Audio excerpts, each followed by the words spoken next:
Now, what we have just done is had a conversation about the interaction amongst problems. And now we have an opportunity to look at the interaction amongst solutions. Obviously, there are multiple levers of social change. And as you know, in this conference, we've entitled this conference, Defy Barriers. And our argument simply is that one should take advantage in order to reach the scale we need to reach in order to achieve the change we seek to achieve. We need to be able to pull each lever of social change, take advantage of each lever of social change, be it technology, be it markets, be it policy, be it human ingenuity. And so the format of this next session, what we're going to do is follow the sort of TED-style talks, rapid fire, one talk after the next, except we're compressing it. Unlike TED, we're not giving people a full 17 minutes. We're giving them only 10 to persuade and open up opportunities in your minds. I'm stalling a little bit as people come in and as members of the staff push them in. And if you think we're not perfectly capable of pushing, we are. What we're going to do is we're going to start off with Tim Brown, who's the CEO of IDEO. And he's going to speak to the importance of leveraging human ingenuity. We're then going to turn, I believe, to Matt Bannick of Omidyar Network. And Matt is going to talk about the lever of the private sector, leveraging markets. We will turn to Megan Smith, who heads up Google.org, and she's also a vice president of Google, the company. And she's going to talk about the ways in which we can leverage technology. And then finally, we'll hear from Carol Larson, president and CEO of the Packard Foundation, who will talk about the importance of leveraging policy. So please join me in welcoming Tim Brown to talk about human ingenuity. Tim?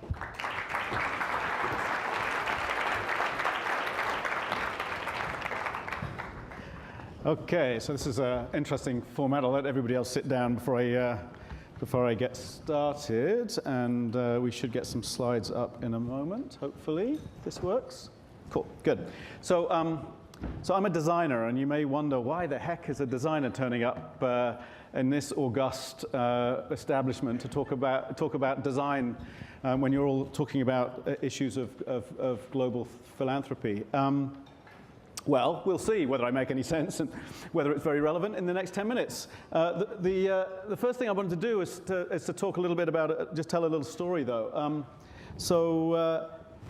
Shanti lives in a rural area outside of Hyderabad, and she fetches water every day from a borehole that's very close to where she lives, and she collects it in a 3-gallon container that she can carry on her head, as you can see. It's very convenient for her. But the problem is, the water's not safe. And in fact, her family is sick on a regular basis. Now, the other interesting thing is that very close by also is clean water's available. There's a local treatment center that's very near to where she lives, and that provides water at very affordable prices that she can afford to pay. But she doesn't buy it, and instead goes to the borehole. Well, why? It's kind of interesting. Well, why is that the case? And it's not, for the obvious reasons. Not because it's too expensive, not because it's too far away, the things that we tend to focus on when we're thinking about these kinds of problems. It's because the water from the treatment center comes in 5-gallon containers, which is too heavy for her to carry. So she can't get it home. And the treatment center isn't open when her husband is home so that he could help her go pick up the water, because he works. So for a very, very simple, you could say, kind of trivial reason, she's putting her family at risk. That's a design problem, or a failure of design, in my opinion. So we tend to think that big problems, like the availability of clean water, need big solutions. And to some extent, they do. They need systems, they need big ideas to solve them. But that isn't the whole story. And in fact, what very often we need are local human solutions. solutions that actually meet the needs of the people that we're trying to serve. Now, it's these kinds of systemic design problems that are the kinds that many designers are getting interested in helping solve today. It's not something that design necessarily has a reputation for, because very often when we talk about design, okay, there we go, and particularly when we hear about design or read about design in the popular press, we're talking about things like these. Amusing, yes. Desirable, maybe. Important, not very. And I'm a designer, and I design lots of this kind of stuff. But it's not the most important things that we could be doing in the world. But, as I say, I think designers today are getting much more interested in helping solve some of the kinds of problems that you're all working on. And we're trying to do that by taking a slightly different approach. And they're sort of expanding the idea of what design is about and applying design as an approach to problem solving, if you like, something that I call design thinking, to these more systemic kinds of problems. And so what I wanted to do for the next few minutes is just share 4 sort of core principles, I think, that are at work when designers are being their most helpful and being their most useful. But before I do that, I just wanted to talk a little bit about what design does when it's working at its best. And I think when design creates really great solutions to real human need, it's balancing these 3 things. It's balancing what's desirable, what people need, with what's technically feasible, what can actually be done, with what's economically viable. Now, if you think about it, everything we're trying to do, every problem we're trying to solve is trying to kind of get to that sweet spot, that balance between those 3 things. Because if we get any of them wrong, then we tend to find that our solutions aren't very sustainable. They don't work very well. What we tend to do in design is start off from the perspective of what's desirable. So, as I said, I was just going to touch on 4 principles that I think are useful to think about when we're trying to tap in this idea of solving for human need, when we tap into what we heard before, this idea of maybe of human ingenuity.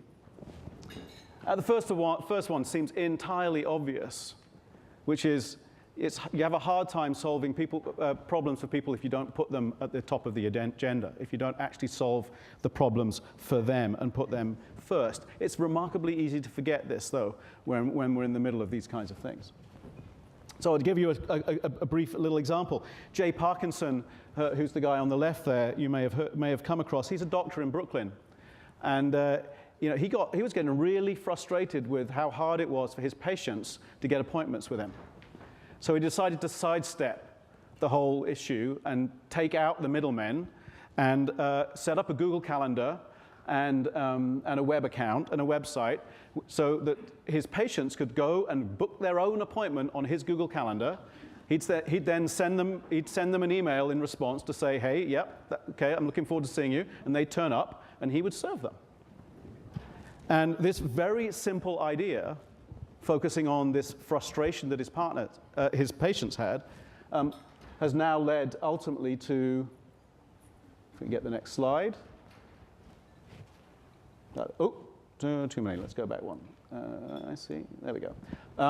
To Hello Health, which is a venture-funded company that now exists, serving patients using automatic scheduling and web applications and making house calls. So not only would he let you make the appointment on the Google Calendar, but he would actually turn up at your house to do the patient visit instead of you having to turn up at his house or his hospital. So this has now become a new business that's been funded by venture capital, and it's transforming, I think, the way we might think about providing low-cost primary care. And he started by focusing on the needs of patients. The second principle I want to talk about in design is this idea of embracing constraints. We tend to think about constraints as being the problem, right? That constraints get in the way of the best solutions. Well, what the best most creative people do is that they embrace constraints and make constraints the source of their creativity, if you will. And there's no better organization at this, in my opinion, than one that I think is getting well represented here this week, and that's the Aravind Eye Care Institute, which is an organization that embraces constraints like no other, in my opinion. And certainly, when I've been out to visit them, I've been astounded how they take things like lack of accessibility, need for extreme low cost, lack of resources, the need for huge scale, which are tremendously difficult constraints to deal with, as the source of inspiration for good ideas, rather than the things that prevent having good ideas. And I think that a great example of that is Omidyar, which is their manufacturing unit that creates replacement lenses for cataract surgery. And it's and one of the ways in which Aravind have, I think, very successfully dealt with constraints and embraced constraints is through prototyping. If you've had an opportunity to visit them, you'll see that they are prototyping things all the time, prototyping new ideas. They don't wait to figure out how to scale an idea up. They just start. They start by figuring out, here's the simplest way we can do it, and then we'll figure out how to make it work better later. And so with the example of Omidyar, when I visited some years ago, this manufacturing plant was actually in the basement of one of the hospitals.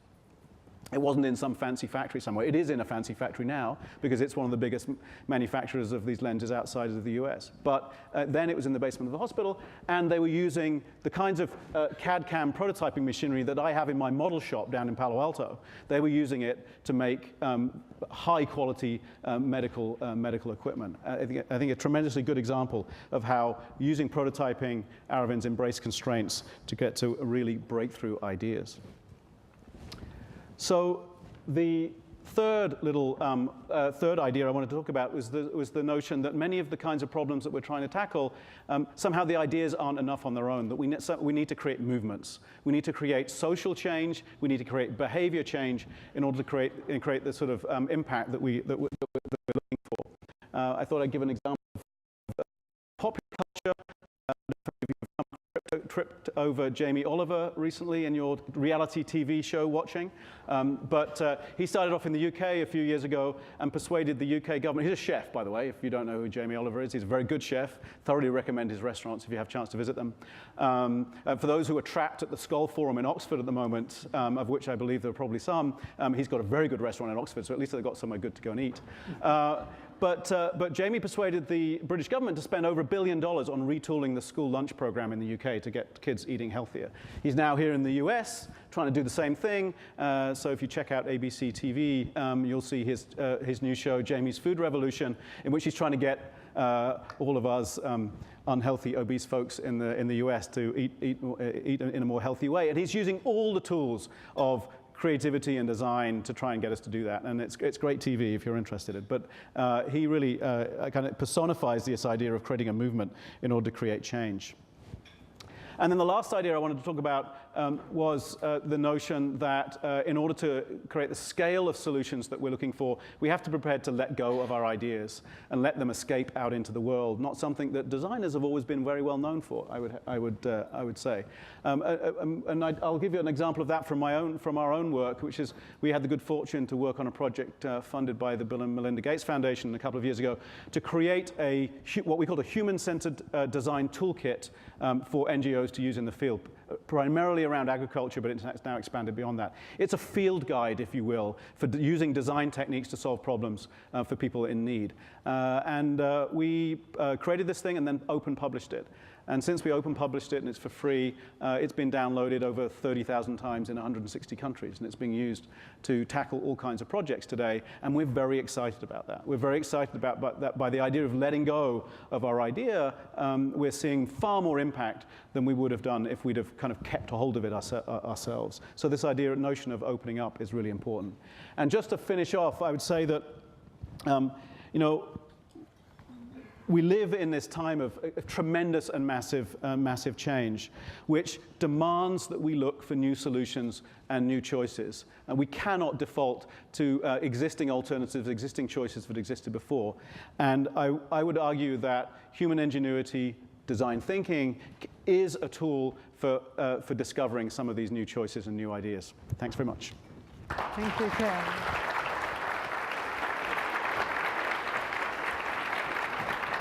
Now, Matt Bannick.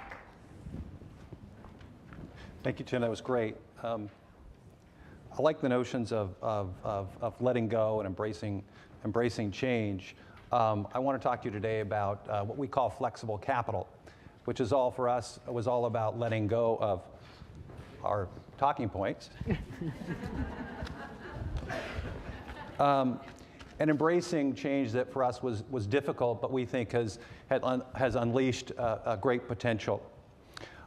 So at Omidyar Network, we're committed to igniting transformative change by investing in organizations that have the potential to deliver massive positive social impact.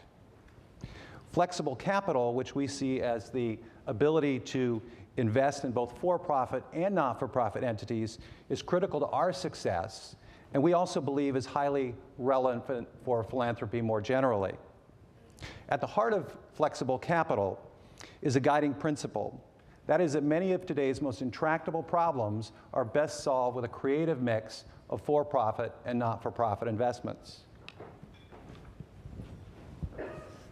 Now, grant-based philanthropy has had a tremendous positive impact on the world, in large part by overcoming fundamental market failures not addressed by government. Grants are particularly useful in providing public goods, helping disempowered populations, and subsidizing the creation of goods and services that benefit society as well as the individual. That is, goods with large positive externalities. Grants also help spur the creation of new markets where an unattractive risk-reward profile discourages investment. While grants address market failures, for-profit investments leverage the power of markets to generate positive social impact. Indeed, by providing a product or service above its cost, a business has the potential to deliver three things.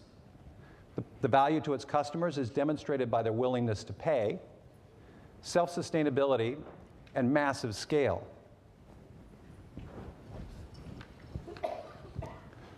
Now, grants and for-profit investments, we believe, can play a complementary role. Frequently, they're seen in conflict. We see them as very complementary role in delivering social value, even in very difficult environments. So many of you, I'm sure, have spent time in the developing world, and much of our talk already this morning has centered on issues in the developing world. Now, the need is so obvious and profound that you'll do just about anything to help. One doesn't really think in terms of for-profit or not-for-profit. One thinks of solutions. So what kinds of organizations provide practical solutions in the developing world? Well, a recent study by the Monitor Group in India concluded that most of the organizations that have had the biggest positive impact on the poor are actually for-profit entities. Monitor also concluded, however, that most of these for-profits receive grants or other forms of soft funding, usually in the early startup phase. In other words, socially responsible grant capital catalyzed a high-impact idea, and for-profit capital helped take it to scale. Similar conclusions are emerging from Monitor's work in Africa. Now, of course, the real world doesn't always comport nicely with economic theory, and Monitor's research raises important questions, such as how does one determine which sectors should receive grant funding? How does one ensure that grant capital does not constrain the creation of a viable for-profit business? And is it at all appropriate for commercial investors to benefit from early grant funding? We spent a lot of time debating these issues at Omidyar Network, and can assure you there are no easy answers. We are convinced, however, that one must thoroughly understand the nature of a problem before deciding what type of capital to deploy.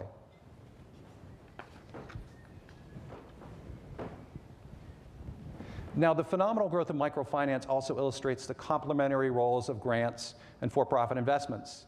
In the 80s and 90s, most microfinance institutions, or MFIs, were grant-funded NGOs. As the size and the commercial viability of the microfinance market became apparent, commercial investors, many of whom had a strong social motivation, invested heavily in rapidly growing commercial MFIs. As a result, commercial MFIs prospered. As recently in 1998, only 22% of the largest 50 MFIs were registered banks. By 2008, 62% of the largest MFIs were banks, for-profits. In other words, again, we see that grant capital sparked and nurtured an industry, microfinance, and for-profit capital helped take it to scale. Again, the complementarity. We recognize, of course, that microfinance has come under considerable scrutiny in recent years. The issues are clearly very complex, but we believe that the social, private, and public sectors all have a very important role in ensuring that everyone has access to well-priced, high-quality financial services. Now, Pierre and Pam Omidyar and Omidyar Network have consistently applied this flexible capital approach to microfinance, seeking to catalyze the sector with a mix of for-profit and not-for-profit investments. Since 2004, we've invested more than $200 million in microfinance across 26 organizations. 14 of those have been not-for-profits, and 12 of those have been for-profits. Our investments can be grouped in three broad areas: capital, capacity, and infrastructure. Our not-for-profit investments have included, among other things, we've promoted the rapid scaling of young MFIs through Unitas. We've encouraged the creation of the Mix, which is information exchange that's now commonly referred to in the industry as the Bloomberg of microfinance. And more recently, we've facilitated steps towards the creation of a credit bureau in India, which should help reduce over-indebtedness and improve industry cooperation. For-profit investments, meanwhile, have included the $100 million Omidyar Tufts Microfinance Fund, which demonstrated the commercial viability of microfinance investments way back in 2004. MFX, which enables MFIs to effectively borrow in local currency and avoid foreign exchange risk. And Leapfrog, which is the world's first microinsurance fund, which has raised more than $100 million to invest in microinsurance companies in the developing world. Though less well known than microcredit, microinsurance protects the poor from the potentially crippling effects of events such as an untimely death, severe illness, or crop failure. One of Leapfrog's first investments, All Life, not only provides insurance to AIDS patients, but also offers access to services that actually help these clients maintain their well-being and extend their lives. Now, Omidyar Network will continue to look for ways to provide opportunity for individuals through flexible capital in microfinance and beyond. Now, for foundations, PRIs, or program-related investments, I'm sure many of you have heard of, offer one path to flexible capital. PRIs allow foundations to invest on a for-profit basis in program areas of their interest. PRIs, however, are not frequently used, as you can tell. Indeed, in 2007, less than 1% of the $44 billion deployed by foundations went to PRIs. Most of this capital, moreover, was invested in relatively low-risk debt instruments. Only 5% of PRIs, so 5% of that sliver there, which is less than 5/100ths of 1% of deployed capital by foundations, a mere $20 million, was invested in equity, which is just the kind of risk capital that can nurture high-impact social businesses. Now, the good news is that a number of foundations, including the Packard, Ford, Gates Foundations, have active PRI strategies. The Soros Economic Development Fund and the Skoll and Rockefeller Foundations, meanwhile, are among the most active investors in equity-based PRIs. And we're learning a great deal from working with these organizations and are deeply appreciative of their partnerships. We've been quite active in equity-based PRIs. Since 2005, 15% of the capital that the Omidyar Networks Foundation has deployed has been in the form of equity-based PRIs. This far exceeds the foundation average and suggests that Omidyar has accounted for 13% of total equity-based PRIs over the last several years. Now, the term program-related investments may sound a bit stodgy, but PRIs can be quite innovative and complement a grant-based strategy. Omidyar Network has used PRIs to invest in several potentially transformative organizations. Bridge Academies, for instance, is a network of private schools serving the poor in the slums of Nairobi. Bridge's innovative school-in-a-box model has spurred dramatic improvements in student scores and achievement, while breaking even on a monthly tuition of less than $4 per student. Bridge hopes to be serving 20,000 students from 500 schools over the next 5 years, and they see this as only the beginning. One of my favorite examples of the integration of PRIs with our broader flexible capital approach is our partnership with BRAC, among the world's largest, most successful, and most inspiring NGOs.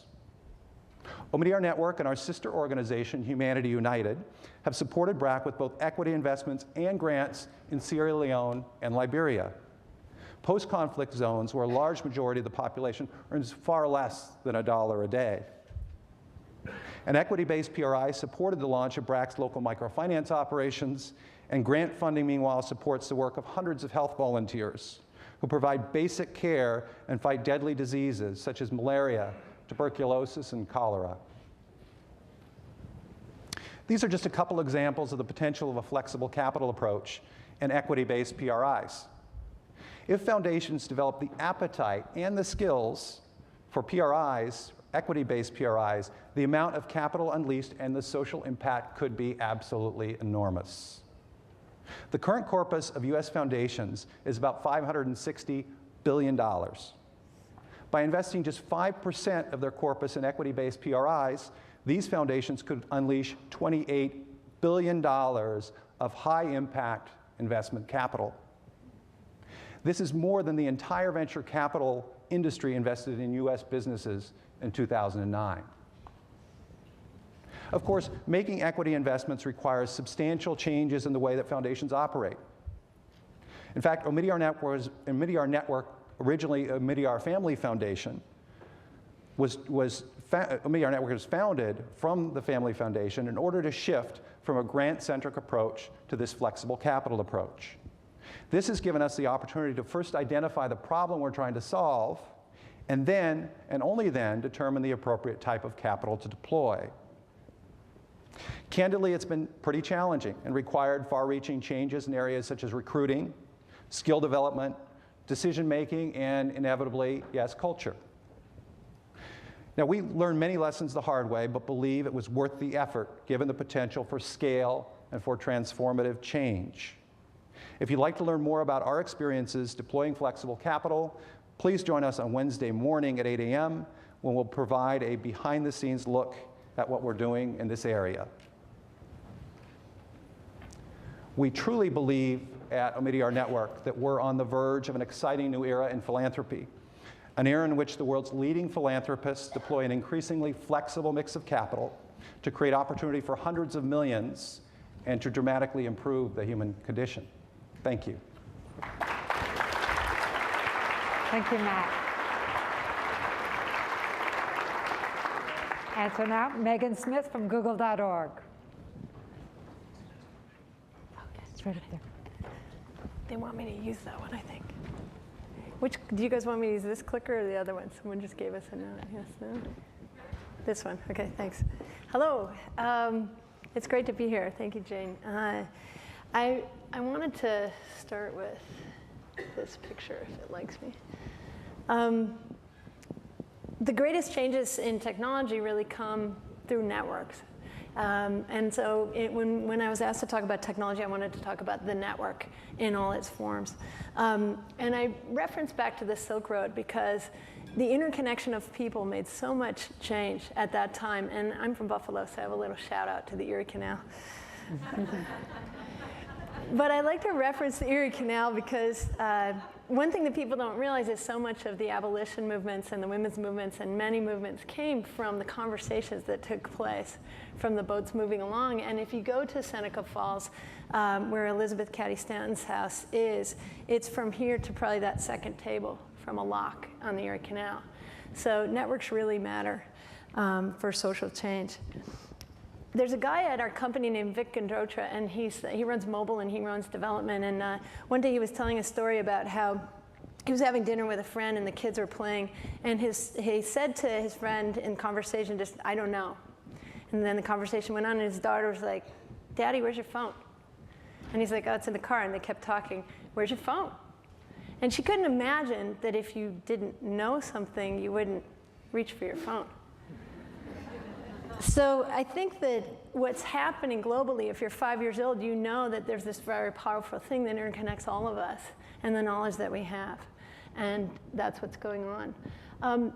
And if you don't believe that, this is a march that was created by a Facebook group.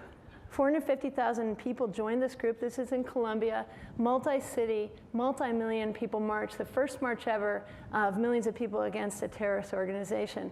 All started from a Facebook group coming together and saying, let's get together and go against this.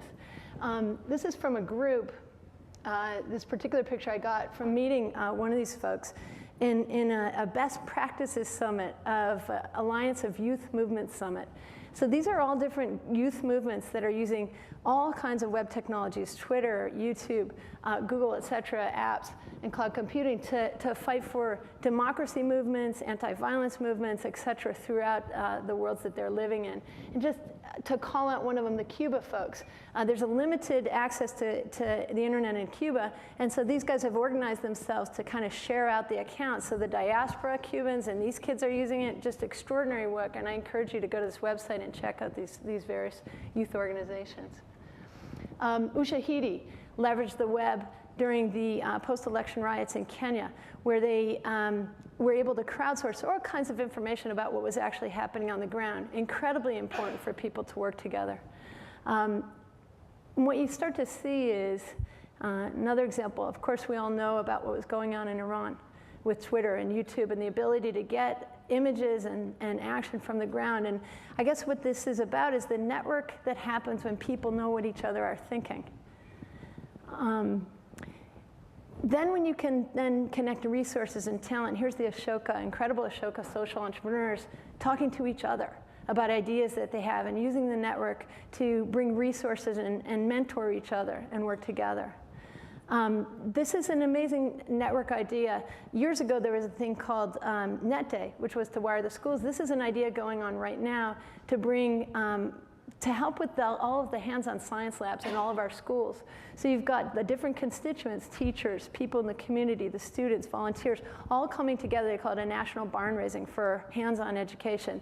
This is happening, and you can go on this site right now and register your skills, or if you're a teacher, register your classroom and what you want, and people have created an exchange of value and resource mentorship, et cetera. I just put this up here because when I went to college, I never would have asked my parents what classes to take. I'd tell them sometime around Columbus weekend what I was taking, and yet the parents today, who are the baby boomers, are the parents of these extraordinary millennials who are texting them, and this access to mentorship is incredible, whether it's diaspora mentorship for people from different countries or whether it's parents to youth and friends, et cetera. And the youth, the millennials are amazing at federating. You do this, I'll do this, you do that, let's go. That's how they work. This next set of networking is a different kind of networking that wouldn't occur to people, but it's really the networking of data itself. Some of our engineers at Google had an idea that whenever people don't feel well, they start to search for resources. And so if all of us started searching on flu symptoms, our engineers would note that there was a flu issue in this room. And they actually were able to figure out almost real time to 80 to 90% accuracy of emerging flu in various regions. And we are within a week or two ahead of CDC reporting. So last year we launched this in 30 countries. And so very powerful, sort of the adjacentness of what we need to know. Here's a really amazing example from USAID and the West Africa Trade Hub.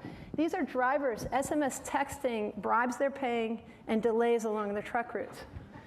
So as the network comes, you can tell the story and people can choose to then react. Transparency is very important. And who can deny the incredible impact of Wikipedia? So when the common knowledge of all of us can come together, we're doing really interesting work with them on translation right now. That's just an amazing gift to the world. This is an image of a town in Pakistan. And one of our engineers in Bangalore had an incredible invention called MapMaker, which is a Wikipedia-like idea. And over the period of 2 months, the town itself drew 25,000 kilometers of roads and put themselves on the map. Today, the maps are now, we have 30% of the world mapped. It has been about 15% of the world was mapped in 2005. Most of the world is unmapped. So we need to provide these kinds of wiki tools so that everybody can put themselves up there and then put the clinics and then put the schools and then put everything else that we want to do then, and then do like Ushahidi and overlay resources and what's happening now and what stores are open and really provide for the common knowledge that we have, but leveraging the network that we have. This is this amazing guy. This is Salman Khan. He has 5 degrees. 2 of them are in math, bachelor's, master's, and then he has a bachelor's, master's in EECS, and then he has an HBS degree. He started to teach his cousins on Skype. And then he decided maybe he should record it. He has taught all of these classes. You can watch all of them. There are hundreds of classes. One of them is the basic finance of a cupcake factory. He's got linear algebra, science, math. It's just extraordinary. He's a machine. He's like Richard Feynman of like YouTube. Amazing. And I think we're going to see more of these extraordinary teachers come forward with free content. This is something I encourage everyone to think about, which is what the millennials teach us, which is about federating. This is when science can kind of come together in an adjacent network way. This is an idea that came out of the Google Earth team that was working with a lot of conservation groups. And you can see 30 years of deforestation in 3 images there. There's the incredible science organizations, Amazon from Brazil and Carnegie here in the US, who do kind of crunching of satellite images. Well, it turns out there's a data set that's in the public domain that we could all have access to if we could figure out how to do it.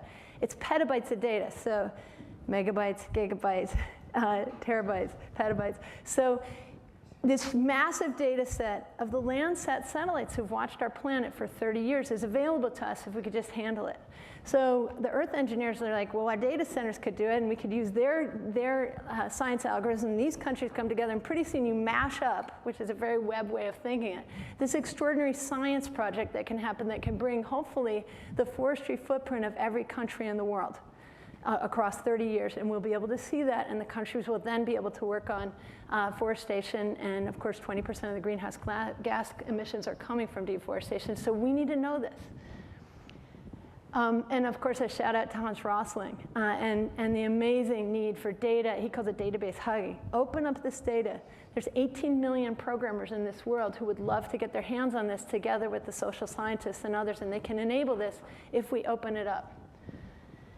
So this is a very cool picture that one of the engineers came up with. We plug into the data centers at Google, and we're showing the search traffic right now in the world. This is a still image.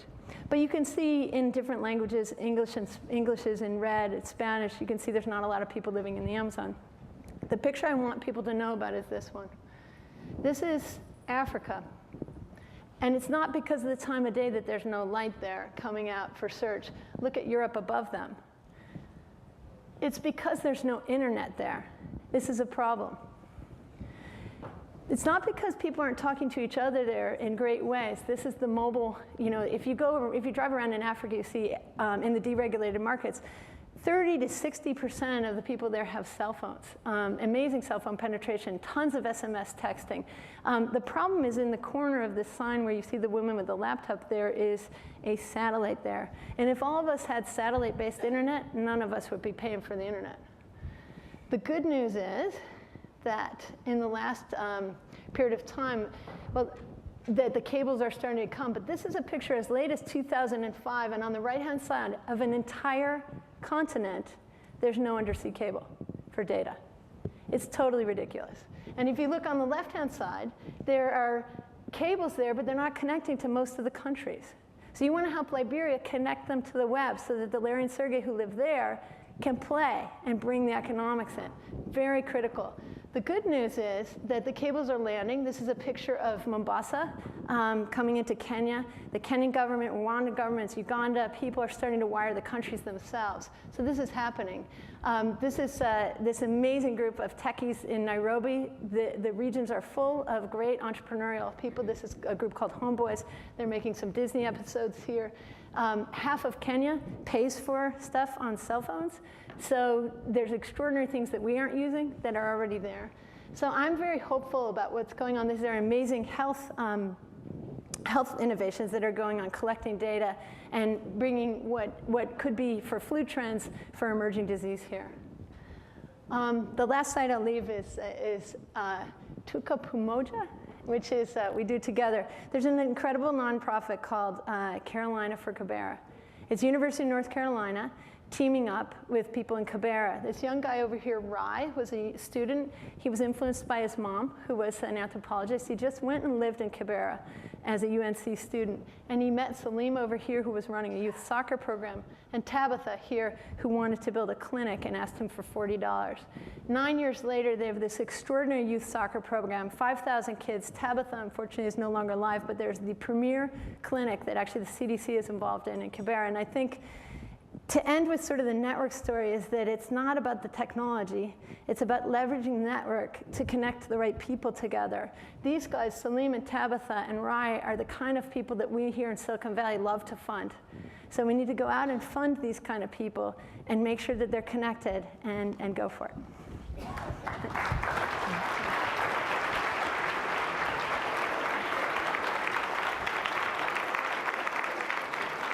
So I want you to know that Megan talks that fast even when she doesn't have only 10 minutes. And no, they don't all talk that fast in Buffalo. Carol Larson.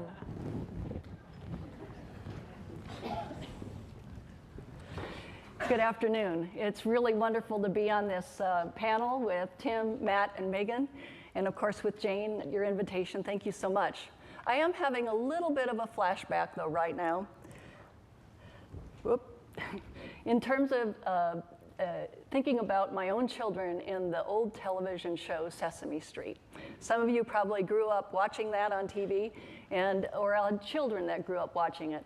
But do you remember the segment in each show where they showed 4 objects?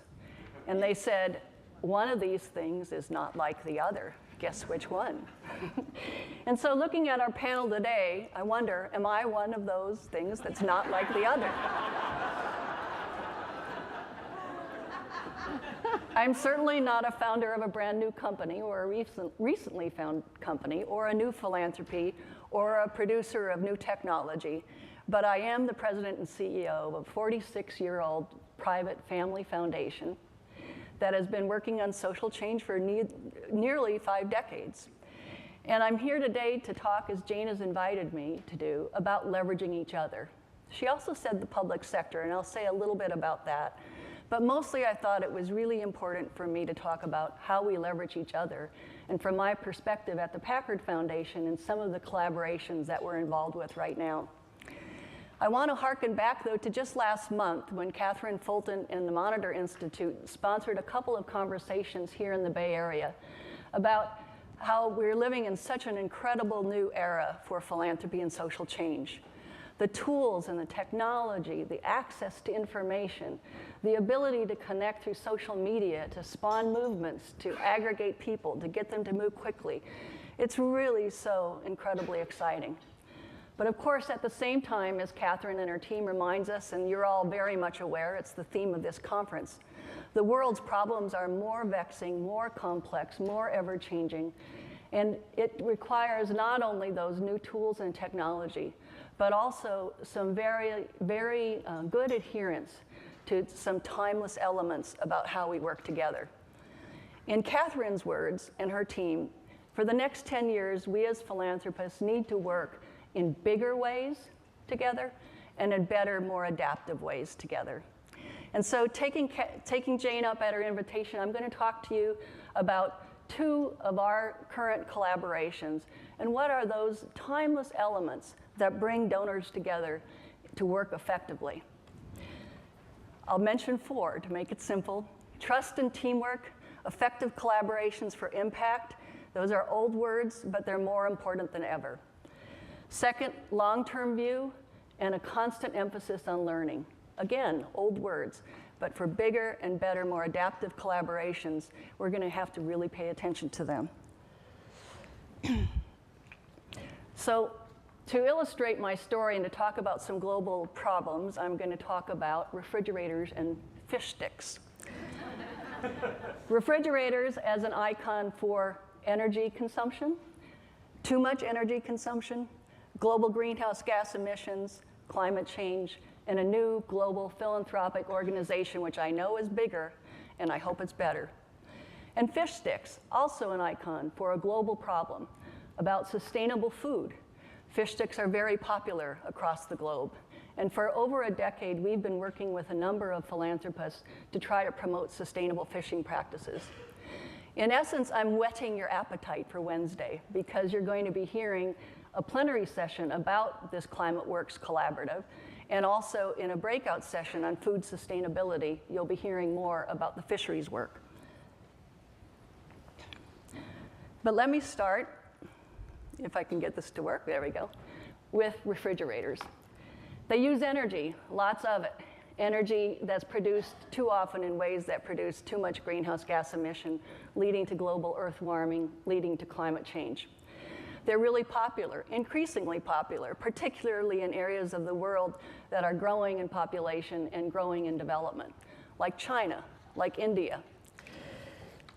The good news, though, is that over the past several years, scientists, manufacturers, for-profit sector, public sector around the globe have found ways to incent production of refrigerators that use much less energy and that really can be just as effective but are frost-free. The question is, how do you get the best of the world's practices, both in the private sector and the public sector, to the right people at the right time in the right places so that it can lead to policy and quick reduction of greenhouse gas emissions? That was the question and opportunity that led to the creation of ClimateWorks, this bigger collaborative, which I'm going to tell you briefly about. Today, ClimateWorks is a network, a family of organizations working in many different countries where development and use of energy is most acute. It's also working in a number of different sectors, again, where technology, where science, where the private sector has demonstrated better ways to do it using less energy, reducing greenhouse gas emissions. Take India, for example. India, the responsibility for appliance regulation falls with the Bureau of Energy Efficiency. The person in that bureau, one person, was responsible for appliance standards. In California alone, we have 5 people responsible for that. At least we did before this most recent crisis. But the question about how can ClimateWorks or how can organizations bring to that person in India in a way that's appropriate for that country, works with the nonprofits there, how can the best practices be brought to result in change, policy change? And in fact, the ClimateWorks group has done that, and working with Shakti and with a number of state organizations have led to just recently released new standards for appliances in India that will result in 80 million ton less of greenhouse gas emissions per year. Today, the Global Climate Network of ClimateWorks involves over 60 funders. It has a global board with the highest ranking woman from China, a Nobel laureate from Mexico, the head of the EPA from the Bush 1 era, and the president of Yale University. It is really making a difference in terms of being there in time, in place, with aggressive policy strategies to bring the best policy and knowledge of the world to bear for quick change. Trust and teamwork. What made that possible? What brought the ClimateWorks funders together? Trust, it's an old word, but in this case, over a decade of relationship and funding through the Energy Foundation and its pioneering work in the United States and in China, built a set of relationships and also a track record about this approach toward greenhouse gas mitigation and reduction. That's allowed new funders to join and build on that trust among the donors. Second, teamwork. People who join that collaborative need to and have been willing to play different roles as funders, often very much a supporting role, often one that is more of a booster rather than a boss, often one that involves giving up some autonomy, some control, some name recognition. But we all know that the problem is greater than any one of us, and that each of our individual efforts won't be sufficient, that the whole needs to be greater than the sum of its parts. Trust and teamwork. Let me turn to the second pair, long-term view and learning, and illustrate it with my fish stick story. So the world consumes about 100 million tons of fish a year. And often this is done through fishing practices that deplete ocean stock and really endanger different species. The Packard Foundation started to work on this in the mid-1990s. But over that period of time, we've had to really work with our other funders to constantly recalibrate, as one of the panelists mentioned, readjust our approach and try new and different things. Thus my emphasis on taking a long-term view and of learning and adapting as we go. So we began in the 1990s, about 1995 actually, with a focus on ocean policy management. Then we added a consumer awareness component. You might have heard of the Give Swordfish a Break or Take a Pass on Sea Bass. And we worked with the Marine Stewardship Council, which was established by Unilever working with World Wildlife Fund, to create a global certification system for sustainably caught seafood. But then in 2003, with an evaluation and hearing feedback from the people we were working with, we realized that there was a major opportunity to work with the major buyers of seafood. How can we actually move more into a market mechanism rather than just on the policy side?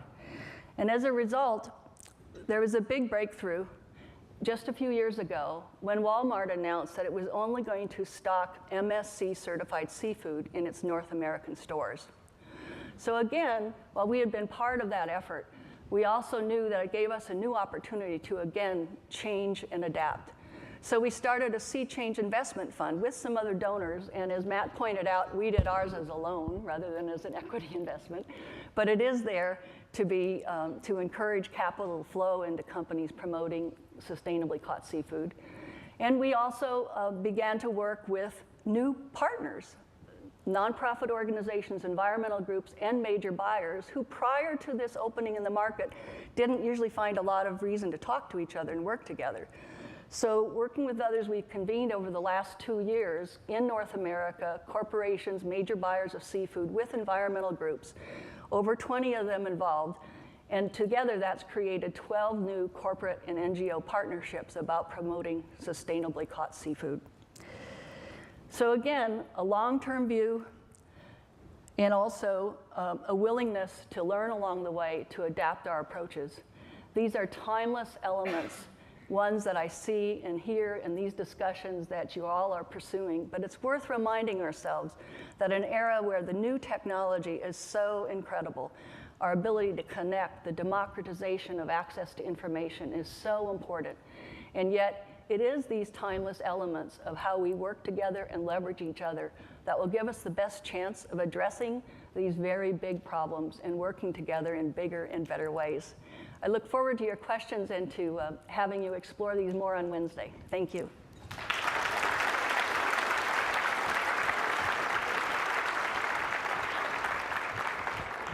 What was wonderful about Carol's remarks is that she defied barriers even within her remarks. So we got examples of leveraging the private sector, leveraging markets, leveraging the consumers themselves, as well as leveraging one another. And so that was wonderful because she kept going. I do want to point out that Sesame Street was initially funded by a grant from Carnegie Corporation. Yes, that's right. thus demonstrating that philanthropy even provides Carol her best first one-liner. So I'm going to have a quick question while you all think about raising your hands and microphones come to you, and that's a question of Tim. To what extent is the solution coming from the end user? In other words, people are solving problems in their own context, in their own ways. To what extent is it the obligation of the design teams to bring those solutions to scale? I like to think of the end user being the inspiration for the solution. I mean, and there certainly are examples and where where end users have solved the problem very creatively themselves, and it is a matter of then recognizing the opportunity that that creates to go to scale. But the honest truth is most of us aren't that great at solving our own problems. But if you go and look closely, you can see you get remarkable insights from which come the inspiration for great solutions. So what I encourage us to do is to go out and look really hard and see how users can be the end user can be the inspiration for the solution. And it doesn't work to go and ask them. Again, you think of it in your own situation. Somebody comes and asks you what you really most need. Generally, as Henry Ford said, if he'd asked his customers what they wanted, they would have said a faster horse. And the reality is that's true. Most of us tend to extrapolate from the world as we understand it today. However, you go and look at the way we behave, and you can see all kinds of opportunities for new solutions.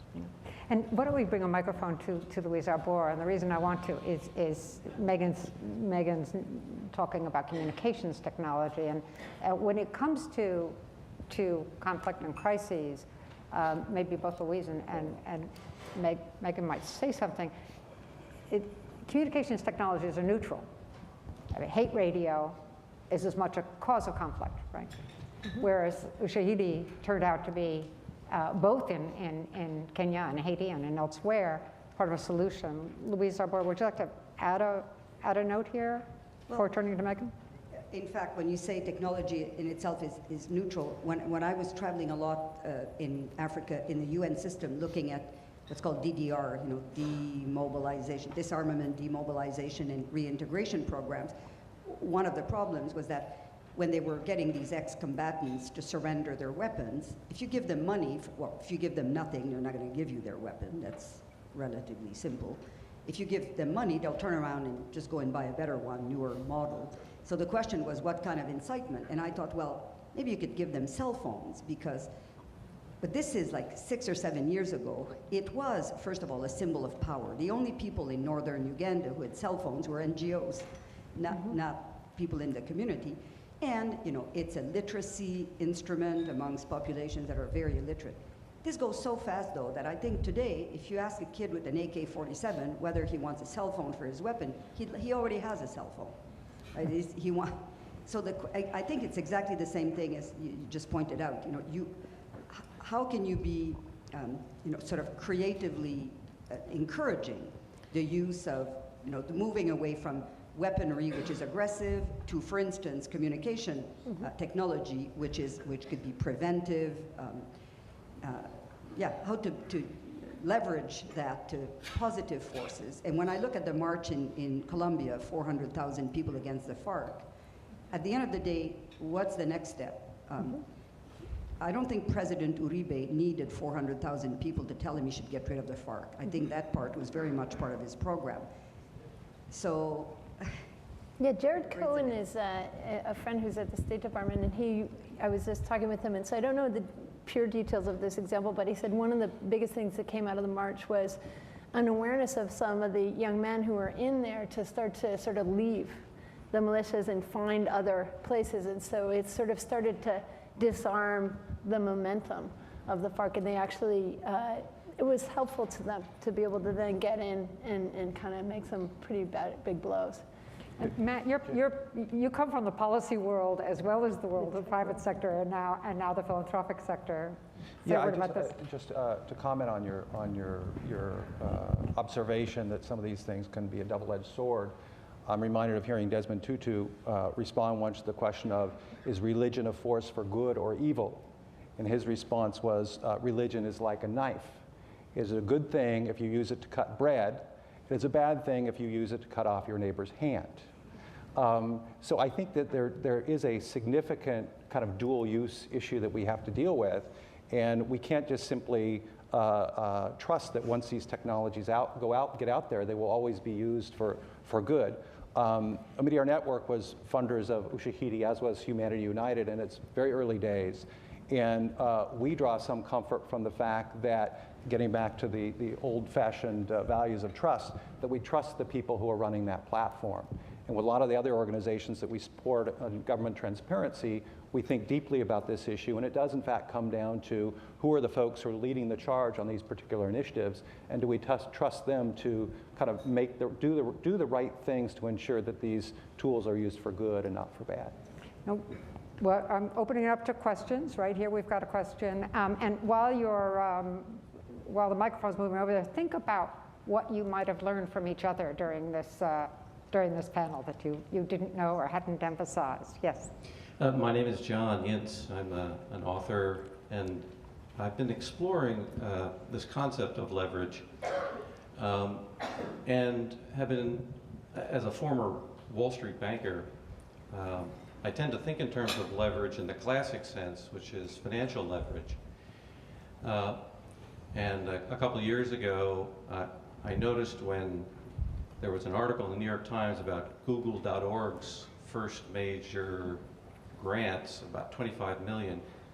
The same day, at the back of the financial section of the New York Times, there was an article about the bonuses that the investment banks were paying themselves, which came out to about $42 billion. So I was thinking, what's wrong with this picture, 25 million versus 42 billion? My question is, I've been exploring the concept of taking financial leverage, which is accomplished primarily through the fractional reserve banking system. The concept of taking that same process and creating something akin to a social reserve banking system that would enable nonprofits, universities, foundations, others, to actually introduce the power of financial leverage to their operations. Matt particularly, but others, if you have thoughts about this, are you aware of models to actually take this process of financial leverage and introduce it to the world of philanthropy? I think there are a number of different people looking at broadly the issue you cited, which is how do you get more leverage in philanthropy. There are also people looking to think about creating social capital markets, if you will, that could draw money into the areas that have the highest leveraged impact. I think you're asking even a more specific question, and I'm not really aware of any organization right now looking at specifically leveraging specific financial instruments in that way. I think Just Megan? Yeah, just a quick answer. It's not a financial instruments answer, but I do think that Professor Eunice with microloans is now starting to talk about this whole idea of sort of how do you expand companies' offerings to the poorer people. So like he did with his innovation work around, how do you take the banking sector and make loans and that concept of the banking sector available to people who don't have very much by doing aggregate, getting them involved in the work, groups of women, et cetera.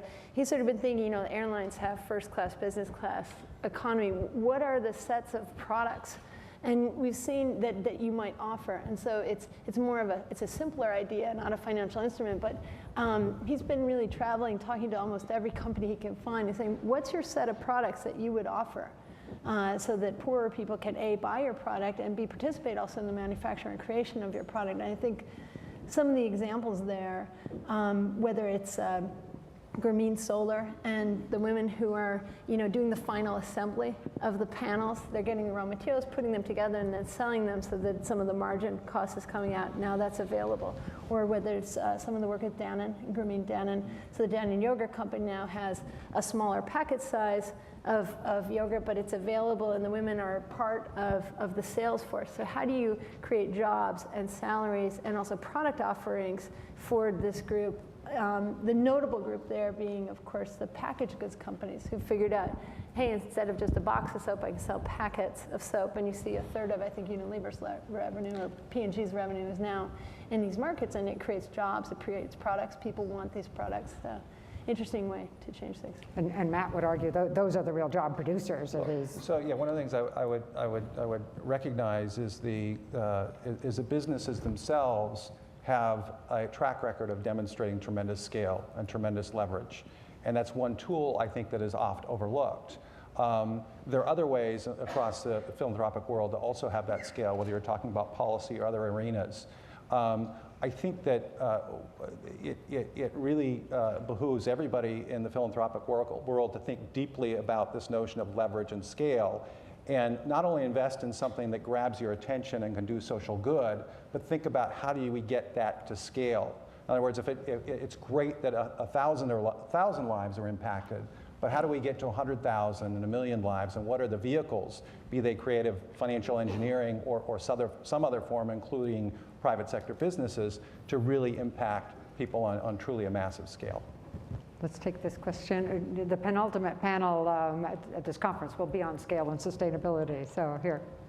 Thanks, Jane. Matt, it's a question to you, but let me just give you a quick context. I was actually meeting with Lucile last night after her pre-conference presentation, and I'm Neil Ghosh from S&V, and we are very interested in this whole PRI area. And I was excited to tell her that, Lucy, we just organized this Impact Investing Conference last month in Washington, and she very politely reminded me that, Neil, Jane is talking about this for the last 8 years. So now, on the context-wise, that I love the graph you showed where you talked about the total pool of grant money and how 5% of that can create a huge market share. So if you can just, if I have to ask you, what will be the 3 things that the foundation leaders today can do to move from where we are today to go where we want to go, what those 3 points will be?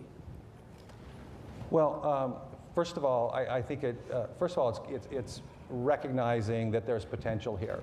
For a lot of foundations, they may look at PRIs, even loan-based PRIs, as something that they're not interested in for whatever reason. So the first step, I think, is a recognition that there's value and perhaps beginning to think more actively about whether one wants to have a PRI strategy, or more generally, one wants to think about different instruments other than grants, that is loans and equity, to in fact have that social impact. So I think that's the first step. The second step, I think, is recognizing what it takes to get from doing just grants to creating an environment where you in fact can deploy flexible capital. And it's not as easy as to say, okay, we've been doing grants, tomorrow we're doing equity investments. Even debt investments, it's a whole new kettle of fish, not fish sticks, but fish in this case. It's a whole new kettle of fish to begin to think, how do we do debt? So where do we bring it? Because a lot of times you won't find the skill sets readily apparent in the organization. How do you bring those folks in? How do you get them up to speed? And then doing equity investments is yet a step further. And the third point I would make is, or the third step I would say, is then integrating that new approach and set of skills into the areas of core interest of yours. And thinking through strategically, what are we trying to accomplish in this area? And who are the organizations that are having massive scale impact or have the potential for that scale impact? And how can we invest in an intelligent way such that our PRIs, our equity-based PRIs, and our grants are very complementary? Because, by the way, we're not saying that grants don't have a role here. Grants are absolutely critical. But too often, I think people see grants as the only way. We're a foundation, therefore we give grants. And we just argue, hey, you're a foundation, that means you have a reserve of capital that you should be deploying for the betterment of society.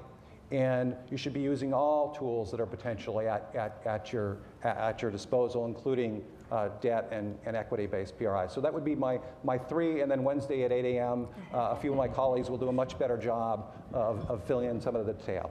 And that 8 a.m. session is going to be right before you, a fishbowl in which you get to watch social enterprises make a pitch to venture capital. So to VC. And I just want to pick up with what Matt was saying, in that not only will there be a session on Wednesday, but there's also quite a bit out there. There is a program-related investment network that you can join as a philanthropy that really is sharing stories about how this is done, looking at ways to outsource the due diligence together, and not only do the loan investments, but also to do equity investments.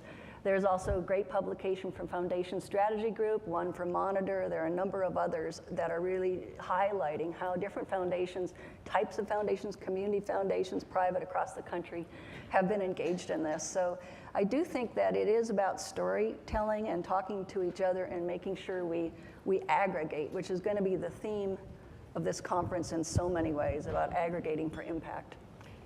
Okay, each person's got one minute. Carol, the Packard Foundation has used all of these levers for change. Is there anything you learned that was new here that you would apply? Well, I think a theme of this new technology, and one that we're exploring in our own grant making, is about what the power of technology is doing in terms of allowing for adaptation, learning, improvising, prototyping in a design. That really, we all need to learn how to be more agile and nimble and how to constantly recalibrate. And so the theme of each of you from your own perspective about how you work across grants, across vehicles, use technology is one that I think is relevant for all of our organizations. Megan, other than there was a time when Sesame Street didn't exist, anything new? And now Oh, it's come here. on, you knew that song, didn't you? I knew that song. I'm original Sesame Street generation, 5 years old, first year. So I think, I don't know, I resonate with many things, you know, the design and the evolution. I also just, you guys have such an incredible history of impact. And so just to watch you evolve is great. And I think that as you bring, you know, and the new ideas, as we bring this together, you know, like I say, mash up and ecosystem thinking, figure out who's good at what, get some millennials into your teams because they'll just figure out how to use all this stuff and you don't have to, and then put it together. Matt. Yeah, I do think the resonant theme is technology and more broadly ideas. And I think there are a number of instances where the ideas need to be created. There's also a lot of instances out there where individuals are coming up with fabulous ideas, but those individuals lack the resources or the experience to scale. So I think there's a lot of benefit in identifying those individuals. A lot of times we think we have to do the things ourselves. We're all about identifying those individuals who have fabulous ideas and then getting behind them and helping them have that massive scale impact. I think technology and new ideas and partnership are each important elements of that. Kim. I think for me, it's the value of interdisciplinarity. I mean, you know, I think about what's possible when you take a long-term view, when you use networks and technology, when you use new kinds of investment vehicles, when you use creative thinking. You start to bring all of those together, and the opportunity to have impact it seems to me, is huge. So figuring out how we use these networks to do more collaborating across the normal boundaries and across the normal disciplines seems to me that, at least, not that I didn't have that opinion before, but it's been reinforced by this conversation. We're here to do that. Let me just sort of say, for me, that Tim organized his remarks around 5 core points. First, put people first. Second, embrace constraints. Third, seed the movement. 4, open up. And 5, change. It strikes me that could have been the themes for everybody's philanthropy in this room. That is a wonderful way for us to organize our own thinking and our own capacity for impact, even if we know nothing about design theory. So please join me in thanking this extraordinary panel.